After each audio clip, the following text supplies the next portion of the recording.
fi ñu jëm muy suba nag askan wépp lañ fa soxla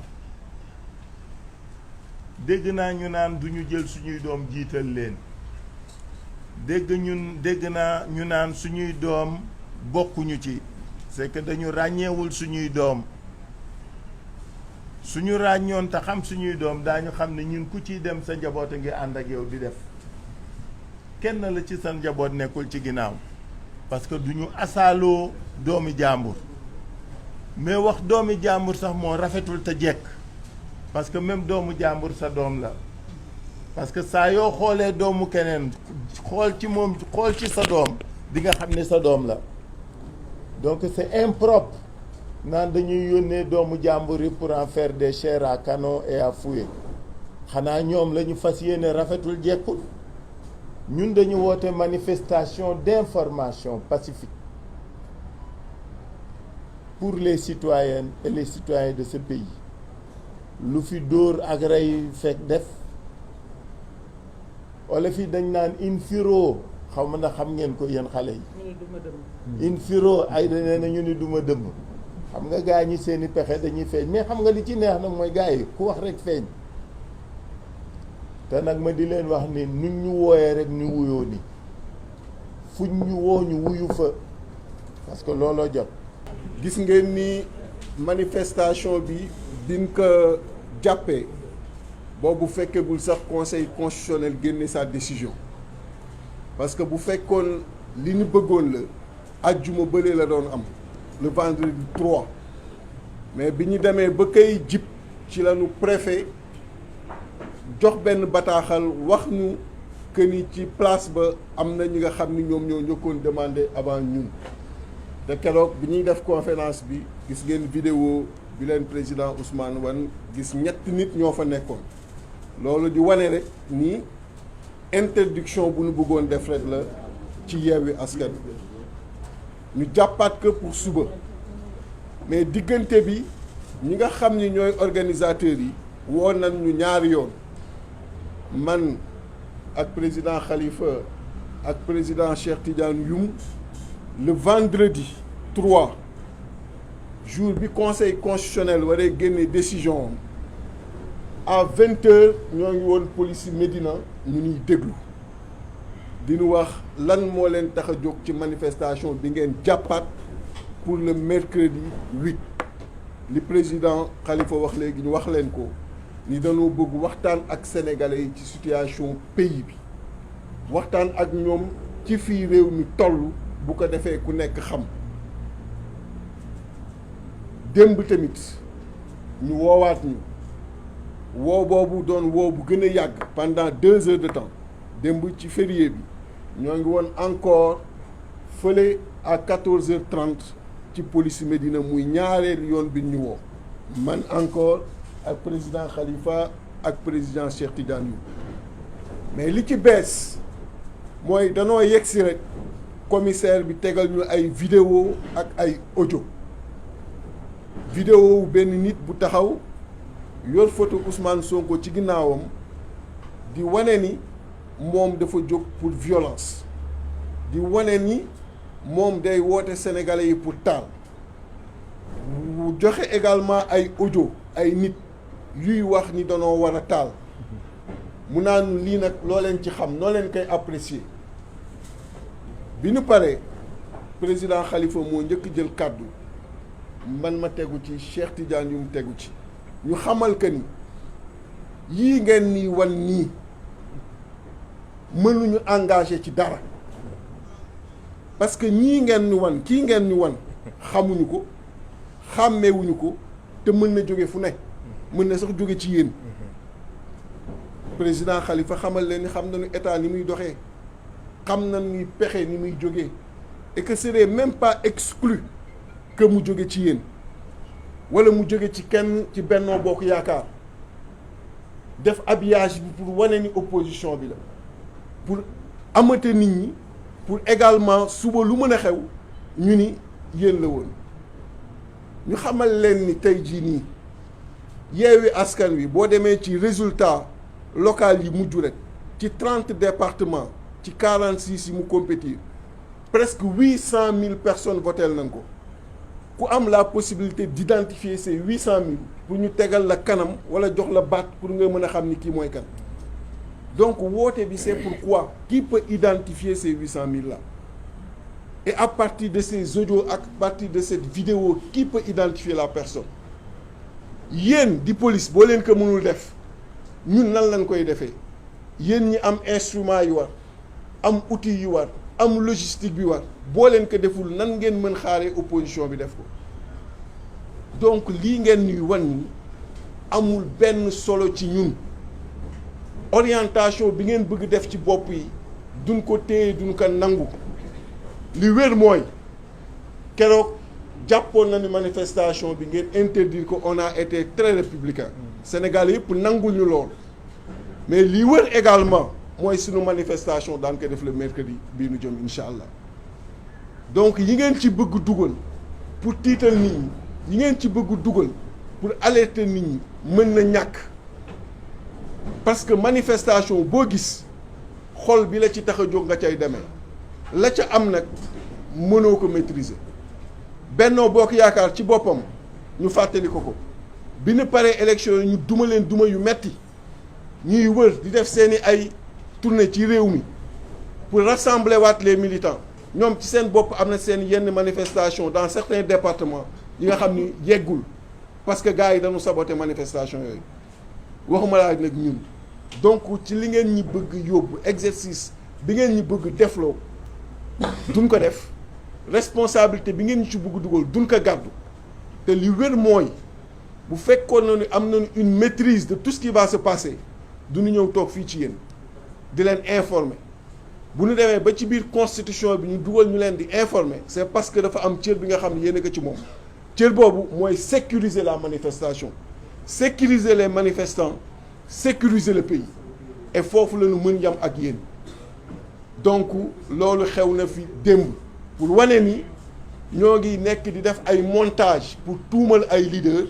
ñoo ngi di def ay montage pour tuumal Yewwi Askan mais Yewwi Askan Wi bu ñuy avancer dañuy avancer de façon droite et directe c'est-à-dire que duñu ki nga xam ni da nga koy wan ginnaaw ñu lay dóor kul bañ bu ñu demee ba loolu des si dañuy jàkkaarloo ak yow c'est pas des lâches c'est un lâche qui agit ainsi c'est un lâche mooy jaar ci ginnaaw nit di ko rendi mais un homme au véritable sens du terme li ngay jël ci dënn nga koy jël parce que da ngay avancer de façon droite donc ñun li ñuy def luñ ci nar nit dina ko xam luñ ci tax a jóg nit dina ko xam et liñ ci tax a jóg wax nañ ko bind nañ ko c'est informer les populations ak un rassemblement pacifique. biig si guddi dafa am benn góor gu ma woo mu ne il a 74 ans mu ngi dëkk Jëppal mu ne ma dama bëgg a ñëw ci seen manifestation bi ma ni ko góor gi jaru ko vous avez 74 ans say sët ak say doom màgg nañu mën nañ la représenter dignement mu ne ma coow li du loolu question de principe la en 2012 mu ne ma bokk ma benn parti politique en 2012 bi may wàcc terrain bi bokk ma woon benn parti politique donc je devais avoir 62 ans tey il est de mon devoir de descendre dans la rue et je le ferai avec mes enfants pour défendre la démocratie et défendre la République bu dee mag bu am 74 ans mooy waxee noonu kon je me demande ñun ñi nga xam ne nous sommes en bas de l'échelle en termes d'âge naka la ñu war a comporter woo juste pour dire l'importance de cette manifestation du 8 juin na sénégalais yi xam surtout yéen waa Ndakaaru xam leen ne occasion bii ñu am nii pour won Macky Sall ak ay ñoñam ne réew mi moomu ko occasion bi waruñu rëcc quel que soit par ailleurs nag décision bi nga xam ni ñoom à leur niveau dañ koy jël ils n'ont qu'à prendre leur responsabilité président Khalifa wax na ko léegi du affaire u liste affaire u démocratie la affaire u défense des principes de la République la ñuy artu nag coow bëgguñu ko parce que yàgg nañ ko wax leader yi yàgg nañ ko wax à chaque fois que coow am feneen la jóge mais jógewul si ñun mosu leen gis manifestation bu ñu autorisé mu am coow après au contraire c'est à chaque fois qu'on interdit des manifestations ce qui est illégal xam naa ni ñoom président Khalifa ak Déthié dañoo baax rek mais waruñu woon sax nangu ñu leen di déglu ci ay enquête parce que la constitution moom moo garantir la marche lenn rek lañ ñu laaj mooy ñu informer l'autorité cette question d'autorisation sax buñ ci jógee dañ ko war a xeex barke démb bu Sénégal yi nag nangoo réew mi mu am ñoo xam ni am nañu droit def lu leen neex mu am d'autres citoyens de seconde zone yoo xam ni ñoom li ñu droit yi ñu am sax dañ leen koy interdire bu ko sénégalais yi nangoo boobaa beneen mbir la mais ñi ko war a xeex dinañ ko xeex barke démb yéen ñëpp gis ngeen Ngor si Ngom borom néegu milliards yi rassembler ay jeunes ci réunion privée ba ñu paree ils ont fait une procession dans la ville de Dakar ñoom ñëpp nekk mbooloo génn ci Ndakaaru di marche est-ce que amoon nañu autorisation bi ñu koy def amuñu ko woon et tous les Sénégalais ont vu ça alors pourquoi maintenant ay citoyens sénégalais war a ñaxtu seeni naqar dans la paix et le calme ñu ne du fi am ñun au niveau du département de Dakar dinañu jël suñuy responsabilité ci côté boobu incha allahu rabbi ñu ngi ñaan ñu revenir à la raison ñu permettre à ce que cette marche-là se tienne de façon paisible may wax waa Ndakaaru yi ne waru leen des ginnaaw hier des gens ont quitté l'Italie la France l'Afrique jël avion uniquement pour ñëw participer ci marche bi nga xam ni manifestation bi nga xam ni moom la ñu war a def le 8 juin donc waa Ndakaaru waru leen des ginnaaw mbir mi nekkatul sax affaire u liste mbirum liste bi ñoom la tiital mais ñun tiitaluñu parce que ñoom mën nañu am seeni plan mën nañu teg lu ne mais yàlla noppi na mais nag yàlla bay sa tool doo toog rek ne yàlla noppi na te doo xeex li nga war a xeex ba jot ko moo tax ñu ne Ndakaar waaye nañu génn incha allah suba le 8 des Parcelles Assainies à Grand Yoff de Colobane à Fann Point E de la Médina fépp fu waaye mën a jógee Ndakaaru kenn ku ci ne ce jour boo xëyee jëlal sa drapeau vert jaune rouge nga dëppoo ko boo ko mënul nga jël sa drapelet fu ngeen mënti nekk dox leen ko ba à la place de l'Obélisque bu kenn jël oto faites des processions un peu partout on demande à nos leaders aussi de nous aider koñ ya ñu dëkk bu ñu dem directement ci marché bi koñ ba ñu dëkk nañ fa jógee dox ànd ak les Dakarois jëm donc à la place de l'Obélisque may wax nag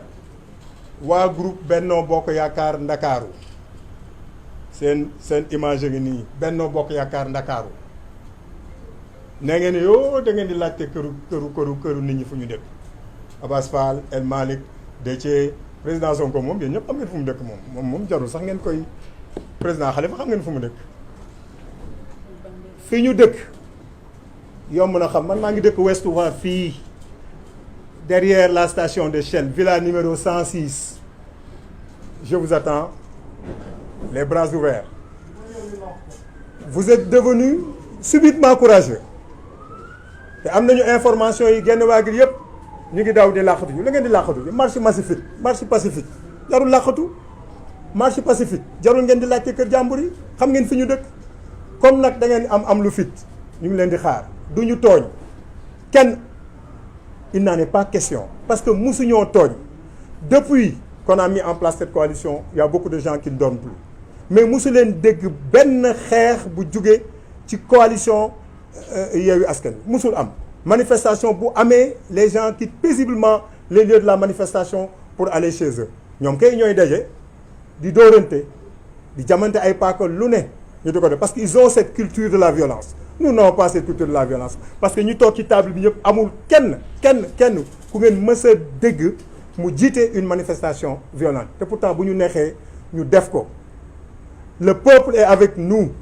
mais quand même comme dañu aspirer gérer réew mi am na loo xam ni duñ ci dugg mais nag na kenn ku ci ne yam fi nga war a yam du ma guddal waa Ndakaaru suba bu soobee yàlla 200 000 personnes yi ñu soxlaw na jugee Ndakaaru le reste ça viendra des autres régions du pays ce jour-là c'est un jour boo xam ne war nañ fi jugee ñu restaurer définitivement la démocratie restaurer définitivement la république bi nga xam ne ñi fi nekk nga xam ne ndeysaan xam naa yàlla moo ngi leen nattoo rek waaye nag nattu bi dafa am fu muy yem te bëgg nañu le 8 incha allahu rabbi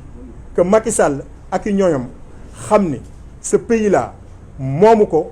nañ ko ko joxe woon incha allahu rabbi noonu la koy joxe maintenant à charge à lui de voir naka la koy joxe bu fekkee nañ ko joxe woon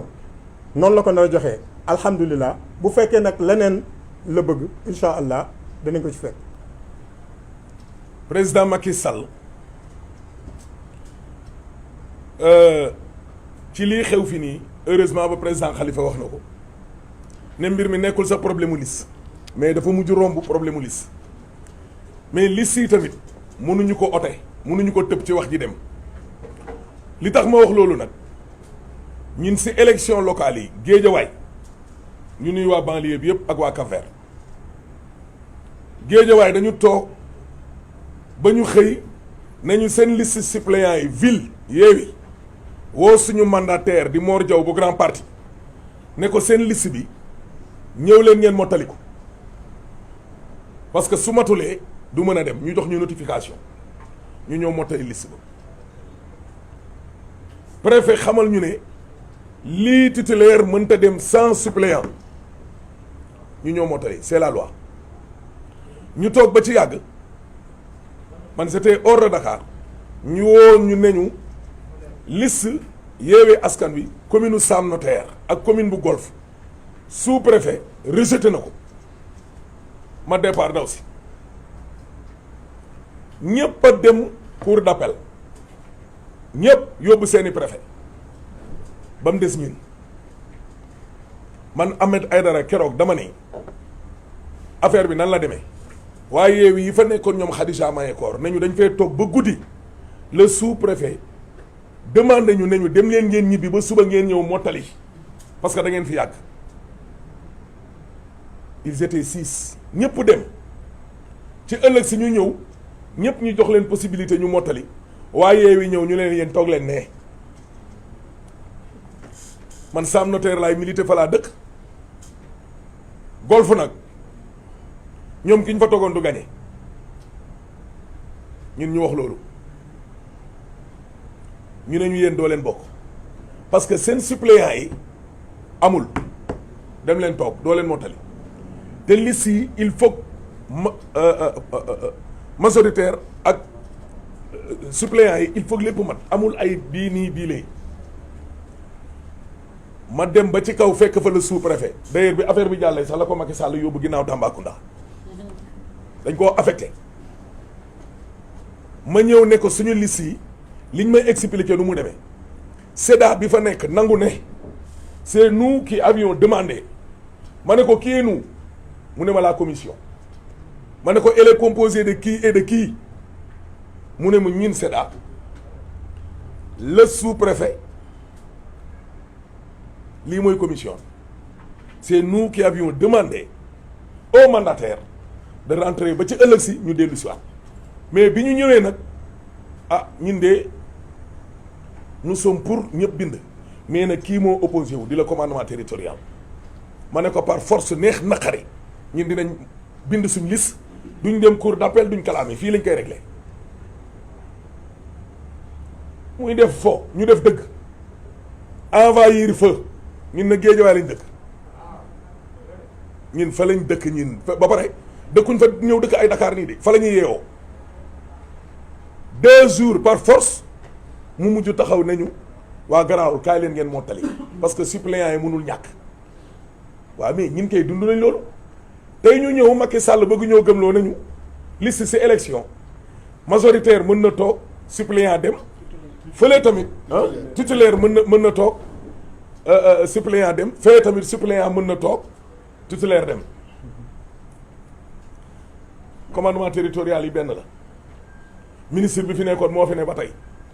dara changé wul préfet ñoo fi ne ñu bëgg loolu jàll nit ñi ne nag dañuy dem pour wane ne lii du jàll tey du jàll ëllëg ay code waxuñu ko ak arrêté ministériel ndeyu luwaay mooy constitution moo wax ne képp koo xam ne am nga lu la miti ñëwal nga taxaw fii pacifiquement waaye yow yëglul rek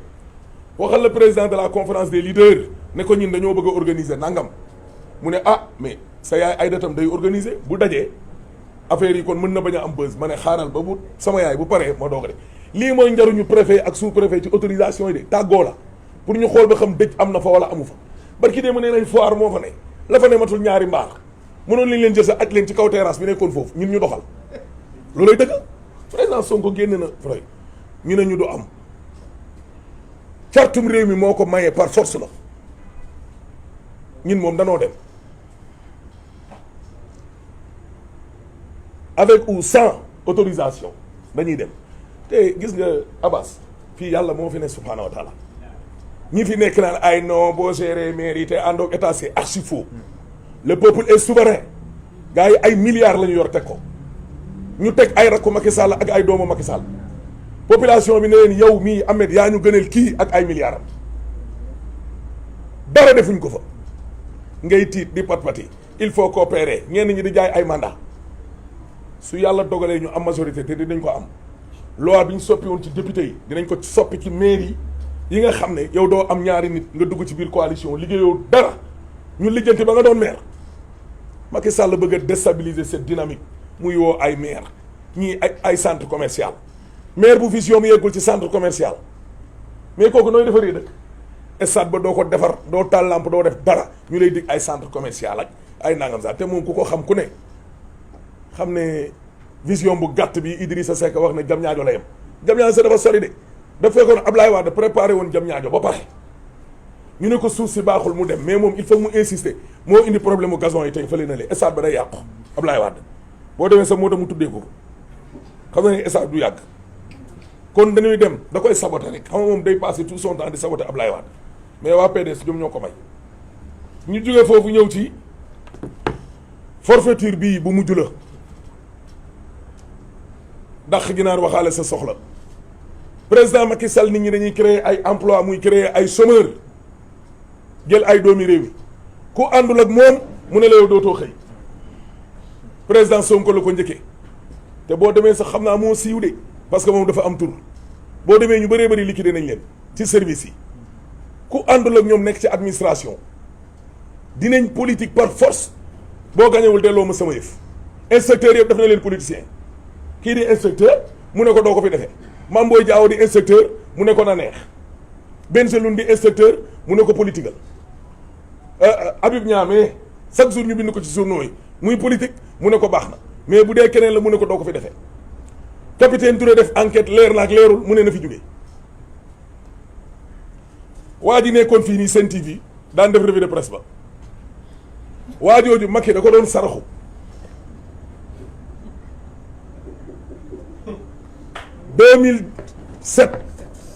2007 Macky Sall di dugg biir Touba beneen borom musóor boo xam ne tey daa ànd ak moom ne ko doo fi jaar Aïda Mbodj nii ne ko doo àbb hélicoptère soo jaarul fii dugg biir Touba ma démissionné mu naan ko waxal ak Ahmed mais di nga booy boobu RFM mii kii mënul ñàkk fii ma démissionné mu may saraxu ma ne ko ba ma am beneen rajo diggante bi xëju fi bul démissionné nekk à l'intérieur du pays c'est ça Macky Sall la mooy ànd tey ak ay nit parce que bokkuma ak moom position wala gis-gis ne waa ji il faut l'éliminer fàtte na yàlla moo tax muy def yi muy def PDS 150 députés lañ ne la doo ko jiite yàlla ne la dinaa def nga jiite 17 millions de sénégalais nga ne ma du ma wax rek ci kanamu caméra yàlla ne kaay ma dénk la askan te sa rakk ci boppam la mbër mi di laal li teg ko ne coowal marché bi jëleewu ci benn leçon day sóob rek taxaw naa non j'ai entendu l'appel de la jeunesse entendrul dara nguuram gi ne ci mbedd mi ci kaw autoroute bi la ko jëmu ju tedd ji fekk jël ko indi ko récupérer ko indiwaat ko teg ko ci 16e ne ko toogal mu toog mu joxaat ko sëñ Mountakha yàlla na fi yàgg te wér nguur gaa nga woon ca mbedd ma fii ay ragal newuñu fi ñuy woo nag képp koo xam ne da ngaa dëkk banlieue ñun réunion nañ démb sax publier nañ ko banlieue laa wax képp ku fa dëkk rawatina géejawaay gi ma dëkk demee place de la nation incha allahu rabbi il faut montrer à Macky Sall que réew mi moomu ko te Macky Sall tam ñu ngi koy ñaan mu toog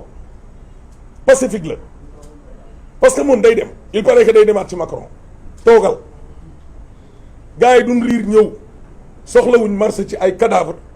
pour jël palais c'est un pouvoir finissant yow sa nguur moo jeex.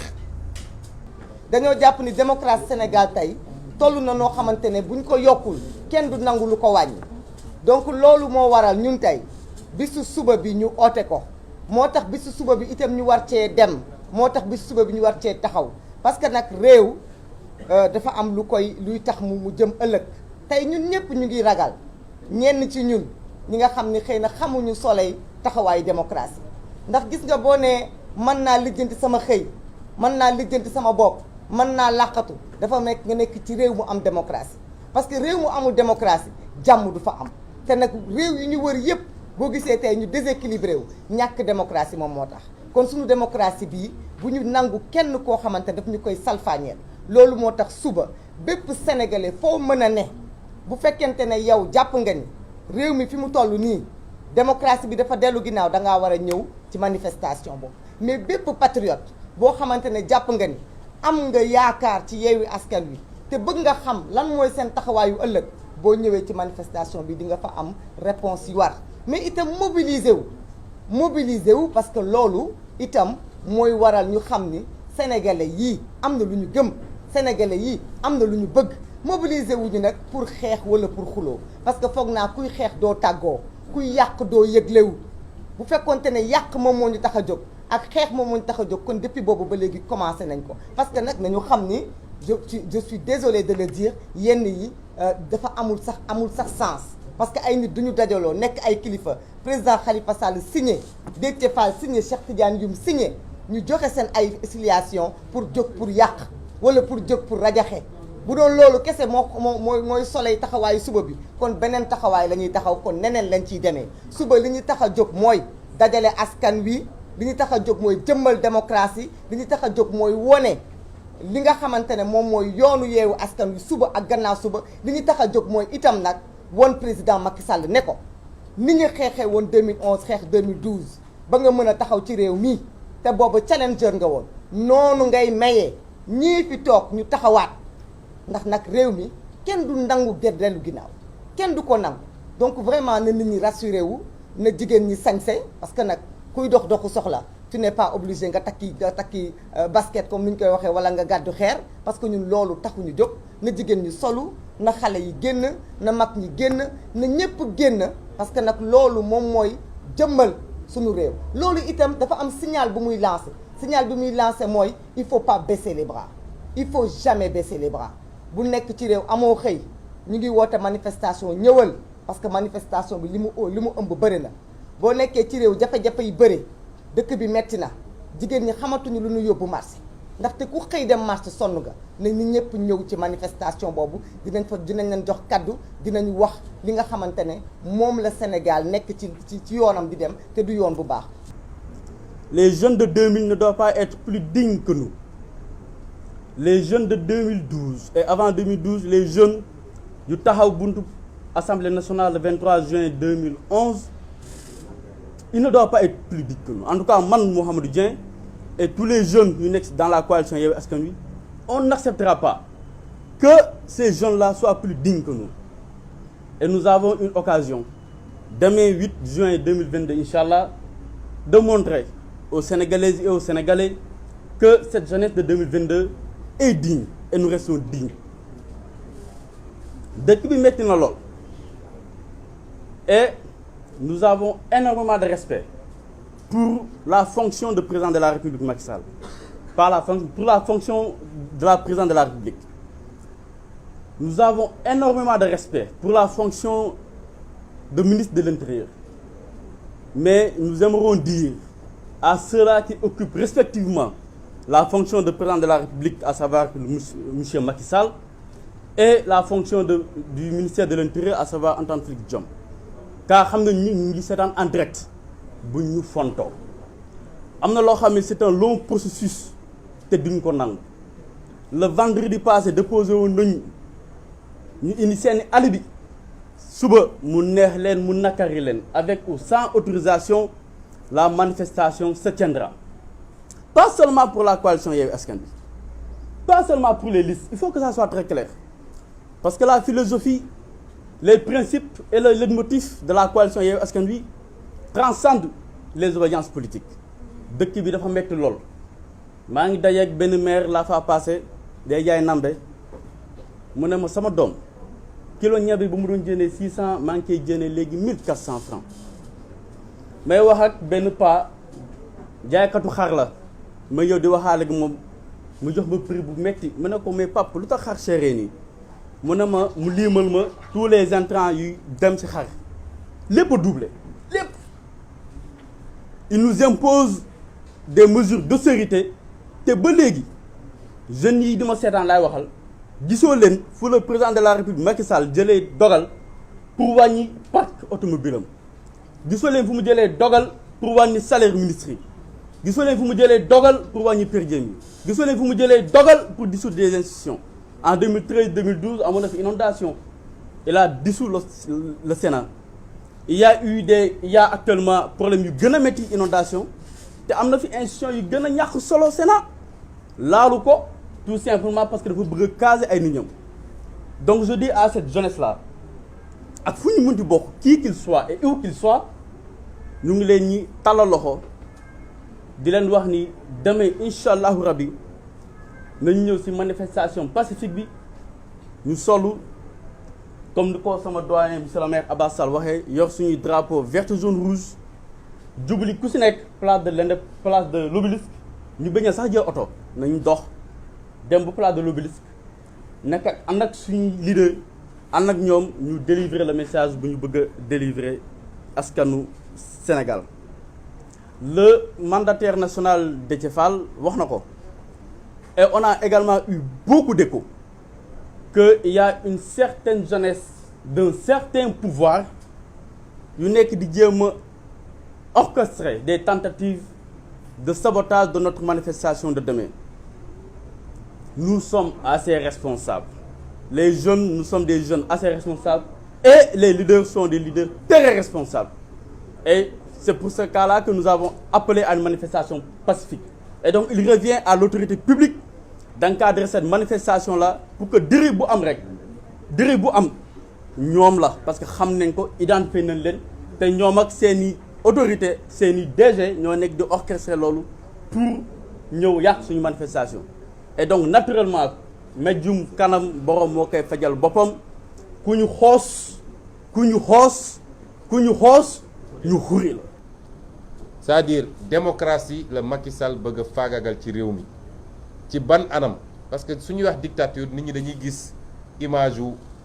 yenn réew yi nga xam ne parti politique amu fa char de combat yaa ngi fi ku génn wax dara ñu duma la tëj la déedéet loolu mooy dictature bu flagrante bu gën a boo xam ne dafa fës mais dictature bëri na ay xeet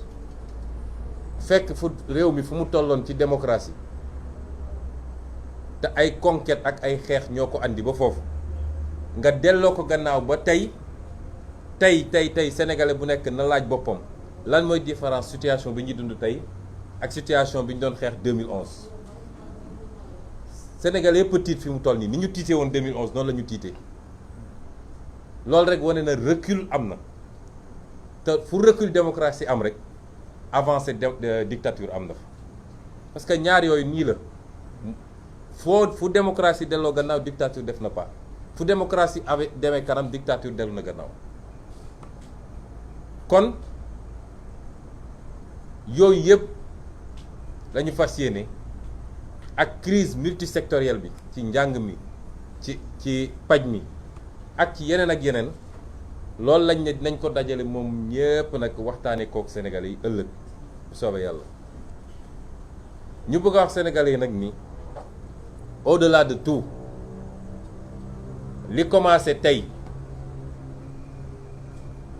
monsieur le maire Ahmed Aïdara defe naa nit da ngay am dégg-dégg fi mu ne nii kenn amatul kenn koo xam ne dina am xel ñaar ci ay nii wii nii non ñëpp xam nañ ni léegi wii la loolu lu fës la Macky Sall la muy door tey mooy projet troisième candidature man du ma wax troisième mandat parce que il faut que ñuy def différence entre ñaari bu ñu dugal ci boppam ni mun na am troisième mandat mënu koo am bu defoon ay pexeem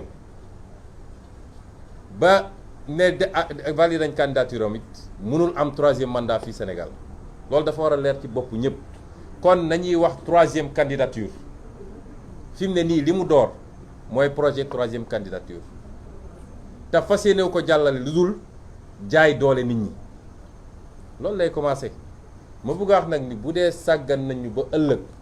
manifestation amul nañu xam ni 18 mois yi di ñëw manifestation dootul am Sénégal noonu la simple moom day làmb de bu nooyee du koo xam ne am na xel bu muy téye boppam ci dara su làmbee mu nooy danañ xam ni fi mu jëmee ak ñun mooy manifestation dootul am Sénégal rawatina nag manifestation opposition moo tax li conseil constitutionnel def c'est de la haute trahison Sakho ak ñi mu àndal la ñu def c'est de la haute trahison c'est des délinquants de la loi waa conseil constitutionnel te tôt ou tard nag dinañu rendre compte def nañu seeni forfaiture dem làqatu barricade wu ñu jox leen ay garde corps jox leen ay avantages yu dul jeex jarul ñuy làqatu kenn du leen song kenn du leen dóor kenn du leen attaqué waaye tôt ou tard ils rendront compte devant cette loi qu'ils étaient censés servir et dire devant ce droit qu'ils étaient censés dire professeur Ngouda Mboup dafa wax keroog ni Saddam Hussein keroog bi ñu koy exécuté dañ ko exécuté ndoo en même temps que au magistrat boo xam ne dañ ko àtte ci anam googu yéen a ngi gis li xew actuellement Tunisie parce que magistrat yi ay nit lañu il faut ñu delloo seen xel du ñu lenn lu dul nit buy lekk ceebu jën di naan ataaya li tax ñu mën leen naw mooy li ñu bokk ñun ñëpp te ñu voté ko muy loi de constitution ne leen yéen a ko war a appliquer ñu appliquer ko ni ñu ko war a appliquer bis bu ñu ko teggee fii amatuñu suñu respect monsieur le président de l'union des magistrats génn fii mbër di wax naan day menacer nit ñi amatu leen suñu respect parce que respecté wu leen ñu parce que respect dafa war a mutuel dégg naa nag gannaaw bi Pape Ousmane Sakho defee Pape Omar Sakho defee heureusement que Ousmane sax new ci bi mu defee njombeem ba pare dégg naa Serigne Bassirou Gueye lay waajal fi mu ne nii pour mu dem valider la forfaiture de 2024 magistrat yi laa bëgg a waxal delloo seen xel du ngeen yàlla du ngeen yonent ay nit kese ngeen mënuñu saa yu Sénégal nekkee ci guuta benn magistrat lay doon bu dee procureur benn magistrat lay doon bu dee doyen des juges wala groupe magistrat lay doon bu dee conseil constitutionnel wala cour suprême boo leen dajalewoon ñoom ñëpp matuñu fukk saa su réew mi waree tàkk ñoo koy taal est-ce que loolu mën nañ ko continuer nangu au nom de quoi des avantages yi leen Macky Sall di jox ñu wax leen ko nag c'est pas une menace c'est une promesse tôt ou tard ils rendront compte de ces forfaitures ñuy wax sénégalais nag nii gis nga ñun nitu jàmm lañu nitu jàmm mooy doxale ni ñu doxale ñu tooñ la ba ñëpp àdduna yëpp gis ni tooñ nañ la mu ne fang nga ne sànniwuma xeer dóoruma ay fetal yoruñu ko sax doxuma jëm pale waaye dinaa dajale sénégalais yëpp ñu waxtaan na te waxtaan boobu dana leen ci gaaral tam lan mooy doon agenda bi ci at yi di ci weer yi di ñëw kooku ku bëgg jàmm moo ko bëgg moo koy def. musuñu ñoo gis manifestation bu ñu autorisé problème am fi amul saa yu problème amee manifestation bu ñu autorisé wul la te moyens yi ngay déployer pour ne da ngay tere manifestation am moyens yi nga soxla pour encadrer manifestation tollul noonu tollu ko kon manipulation yi ñuy def dem monter seeni vidéo ñëw naan waaw kii li mu wax yow mii di policier boo gisee vidéo demal jëli kooku sénégalais la mi ngi fii demal jëli ko nga toog fi nga toog naan woo ay ñoom Khalifa Sall naan leen lan ngeen xalaat ci lii manipulation yi ñuy def foog ni mun nañu jouer ci conscience su ndaw ñi naan leen yéenay seen chair à canon su ngeen fa dee it yéen a perte ñoom seeni doom ñun suñuy doom fii la ñu ne ci dëkk bi di jàng ci école publique yi amuñu garde du corps amuñu dara gis nga fixation boobu ñu def suñu njaboot sax déjà c'est suspect ñoom suñu mënul jot Ousmane Sonko lu ñuy def ba jot doomam mooy seen yitte fi mu toll nii moo tax lu jol suñu njaboot Macky Sall la te bu amee it njabootam dootul am jàmm fii ak ilaa yow mi diin loolu moom dañ koy wax mu leer daal di jël rek suñuy njaboot def ci fixation waaw doomam nii doomam nële ñun suñuy njaboot a ngi fii ci réew mi bu ñu doon dem ci manifestation bu ñuy dem ci manifestation ñoom du ñu xam ne suñu njaboot a ngi ci biir manifestation parce que la ñu bëgg ñun xam nañ ko seeni plan xam nañ ko dama ne Sénégalais yi gis nga kuy def sacrifice ba bëgg ko wut rek la ñuy laaj Sénégalais yi bëriwul de ñii toog fii ñooy def sacrifice chaque jour nag di risquer seen bakkan di risquer la prison lu ne ñu dégg ko subaak ngoon guddeeg bëccëg di ko teg seen ndodd seen i njaboot di dégg loolu sacrifice daf koo mën a ëpp lan moo tax ñu koy def alal moo tax ñu koy def ñun soxla lu ñu dara nguur man de nekk naa député ba jóge fa weer wu dee 400 000 francs laa doon fayeeku li ci des yëpp dama koo joxe nekk naa maire 1 franc du ma ko jël du salaire du carburant du dara ñun soxlawuñu dara ci politique bi jaamu yàlla lañ ci ut ñun servir notre peuple ñun duñu ñoom de ñoom ñi dajji kees yi yor ay milliards jël seeni doom ñi ngi diggante Dubaï Canada ak feneen ak feneen ñun suñu doom a ngi fii bokkuñu ak ñoom ñi sàcc xaalisu réew mi rawale seeni doom kon su dee ñun ñi ngi def sacrifice yu toll noonu démb sama waajur bu jigéen daf ma woo ne ma dellu seegoo Ziguinchor ma ne ko tant que manifestation bu weesul du ma ñëw mu ne ma tey ngaa dellu si ndax li may dégg dalul sama xel ma ne ko yaay gis nga mercredi bu soobee yàlla ñett yi moo mën a am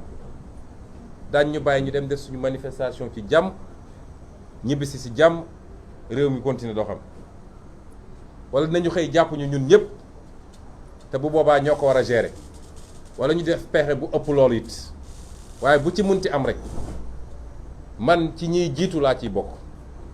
parce que duma leader boo xam ne day woote ba pare dem làqatu ji mu tegal ma ci ni léeg-léeg de xoolu yaay mooy wax waaye li nga wax yëpp dëgg la yàlla na leen yàlla aar kon ñun dañoo am njaboot am ay wayjur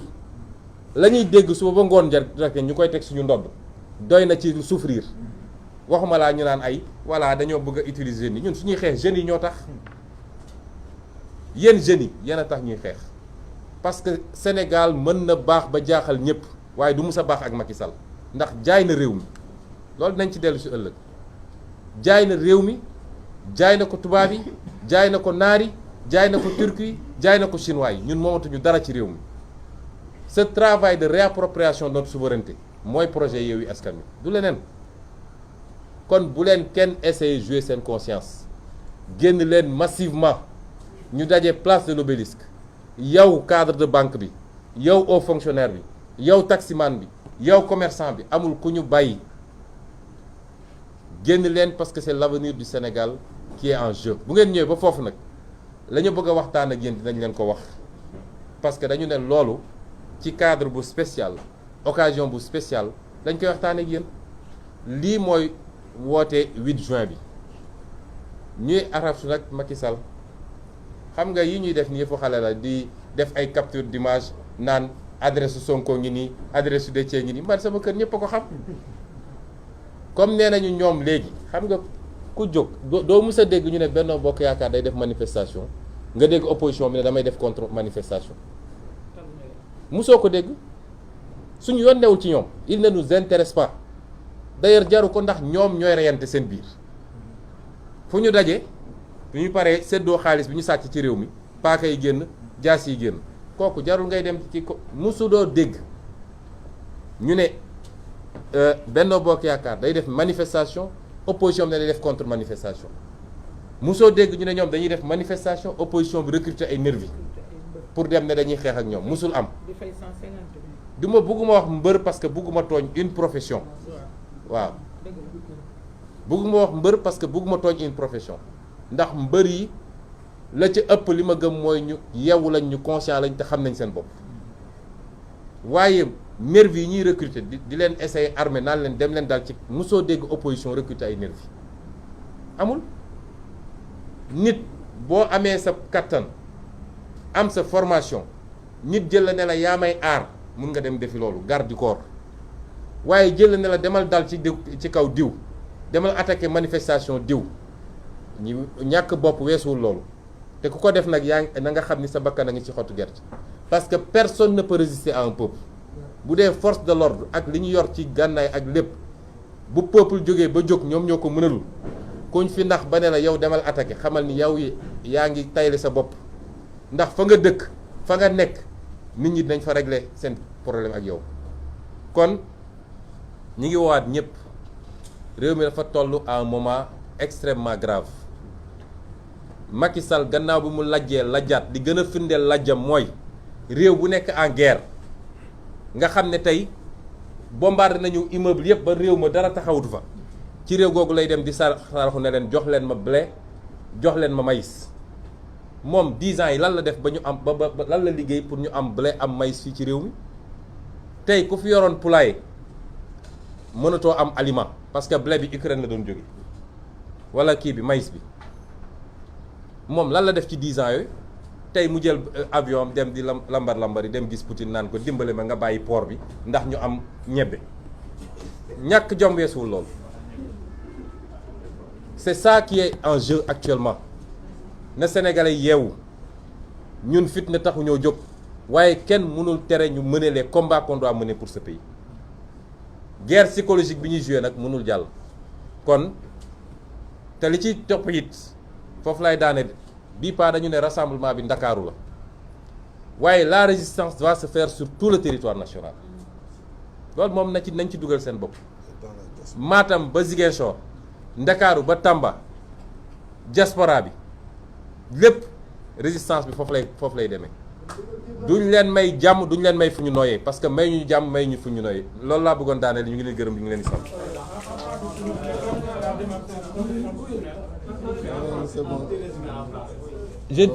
Pour la démarche du Conseil constitutionnel, on y reviendra largement demain. Mais je veux dire que nous mettons en garde le Conseil constitutionnel. Ces 7 messieurs et dames,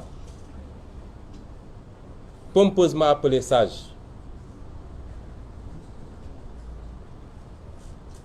j'ai toujours dit que, et ça je le dis depuis 5 ans, revoyez mes vidéos,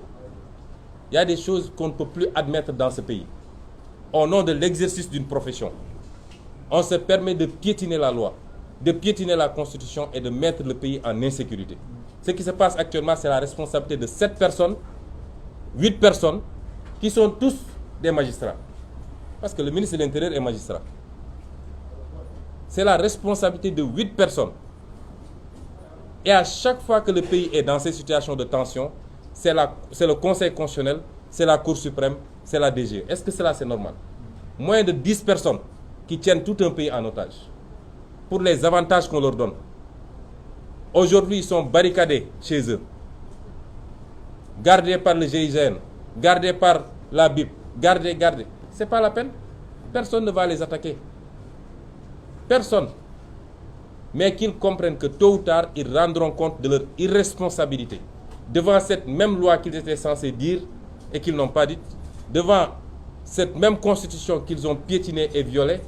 ils rendront compte. Parce que ce qu'ils ont fait, c'est une violation flagrante de la loi. Parce que Macky Sall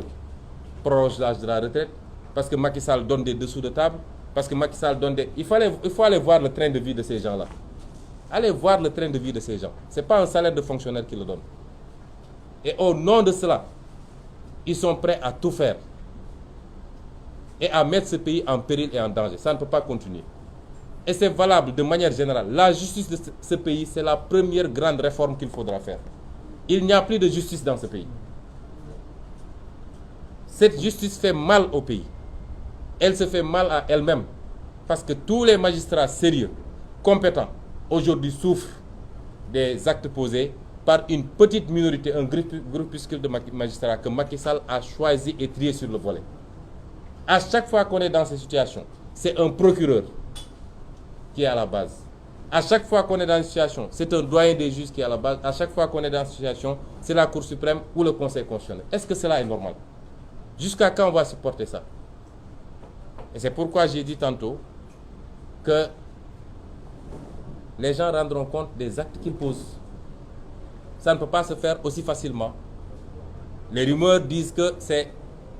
Puisque Pape Omar Sakho doit aller à la retraite dans quelques semaines au plus tard, après avoir fait ses forfaitures et probablement avoir été bien récompensé par Macky Sall, que c'est Serigne Bassirou Gueye, l'autre catastrophe de la magistrature, qui est préposé pour le remplacer et qui va avoir la mission de valider, à côté de Antoine Diome, le projet de troisième mandat. Ils nous trouveront en face. C'est simple comme bonjour. Il reste à Macky Sall 18 mois à la tête de ce pays. J'allais dire même 16 mois. Après Macky Sall, les gens doivent comprendre qu'ils rendront compte. Et ce ne sont pas des menaces, c'est des promesses fermes. Ils rendront compte des actes qu'ils ont posés. Qu'ils soient hauts fonctionnaires, qu'ils soient magistrats, tous les gens qui poseront des actes délibérément politiques, qui n'ont rien à voir avec la loi, auront à rendre compte des agissements qu'ils ont eus. Parce que ce qui va se passer, s'il y a débordement, c'est la responsabilité de ces 7 personnes. Et de ces 7 personnes uniquement. S'il y a débordement, demain et les jours à venir, c'est leur responsabilité. Et si leur conscience leur permet, malgré tout, d'aller prendre leur tchéboudienne et de prendre leur thé tranquillement, c'est qu'il ne reste rien en termes de conscience, de morale et d'humanité.